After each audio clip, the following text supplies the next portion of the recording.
tunauawa kila siku. Tunalala saa 12 hadi saa 1. Tunaogopa kubeba abiria usiku kwa sababu tunauawa kwa matukio ya kunyongwa. Hizi ni nondo za habari kutoka hapa Kemgongo TV, na anayekuletea habari hizi ni mimi Olivia Moses. Jeshi la polisi mkoa wa Tabora limewakamata na kuwashikilia watuhumiwa 11 kwa tuhuma za mauaji ya waendesha bodaboda na wizi wa pikipiki katika mkoa wa Tabora na mikoa jirani. Kati ya watuhumiwa hao, 6 wanadaiwa kumuua bodaboda Hamisi Nchambi, kumpora pikipiki yake na kisha kuutelekeza mwili wake katika makaburi ya Miemba, manispaa ya Tabora. Watuhumiwa wengine 5 wanahusishwa na wizi wa pikipiki 9 kutoka Tabora na maeneo jirani. Taarifa hiyo imetolewa na kaimu kamanda wa polisi mkoa wa Tabora, kamishna msaidizi wa polisi Konstantin Mbogambi alipokuwa akizungumza na wanahabari.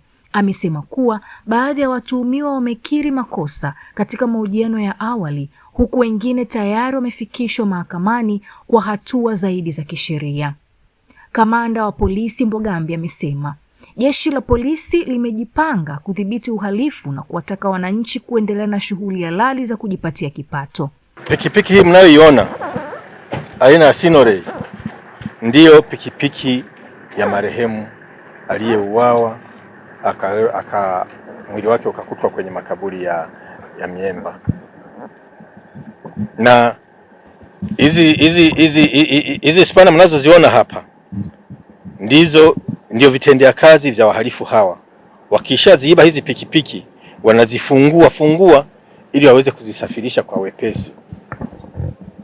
Katika msako mkali uliofanyika kufuatia tukio hilo, watuhumiwa wapatao 6 wamekamatwa pamoja na pikipiki hiyo ya marehemu, na katika mahojiano ya awali watuhumiwa wamekiri kuhusika na tukio hilo pamoja na matukio mengine ya wizi wa pikipiki. Katika hatua nyingine, kupitia msako huo jeshi hilo limefanikiwa kuwakamata watuhumiwa 5 wa wizi wa pikipiki 9 zilizodaiwa kuibiwa katika mkoa wa Tabora na mikoa jirani.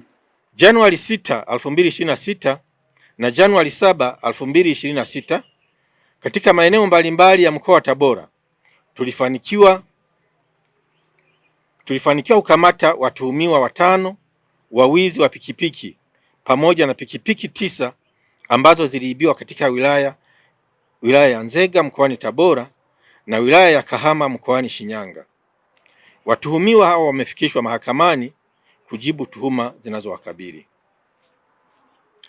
Jeshi la polisi mkoa wa Tabora limejipanga kuendelea kukabiliana na vitendo vya uhalifu na wahalifu, na linatoa wito kwa wananchi kufanya shughuli halali za kuwapatia kipato baada ya kujiingiza katika wizi na shughuli zingine zisizo halali na zilizo kinyume na sheria. Hata hivyo, kufuatia mfululizo wa matukio ya mauaji ya bodaboda, waendesha bodaboda mkoa wa Tabora wameandamana hadi ofisi ya mkuu wa mkoa kuwasilisha hofu yao kuhusu usalama wao wapo kazini.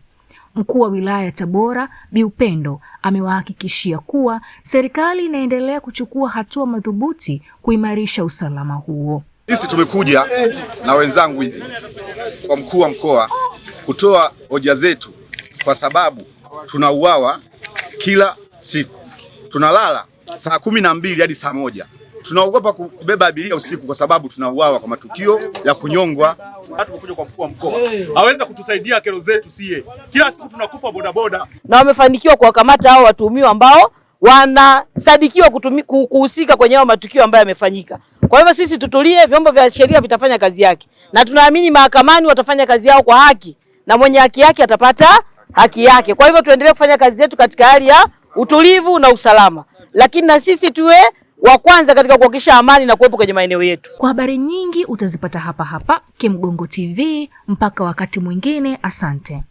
Sikiliza, unataka kujenga nyumba imara kwa bei nafuu? Karibu Kemgongo Hardware. Tunapatikana Dodoma karibu na ofisi ya kata ya Mchuka, mkabala na barabara ya lami ya kuelekea Mvumi. Sisi Kemgongo Hardware tunauza vifaa vyote vya ujenzi, kuanzia saruji, nondo, mabati, rangi hadi matofali. Matofali yetu sasa yanapatikana kwa saizi zote kama vile inchi 5, inchi 6, yakiwa katika hali ya uimara na yenye ubora kwa bei nafuu zaidi ya soko. Iko hivi, Kemgongo Hardware ndio sehemu sahihi kwa ujenzi wako wa ndoto. Wasiliana nasi kupitia simu namba 0750694276 ama 0653611722. Kemgongo Hardware, karibu ujenge nasi kwa gharama nafuu.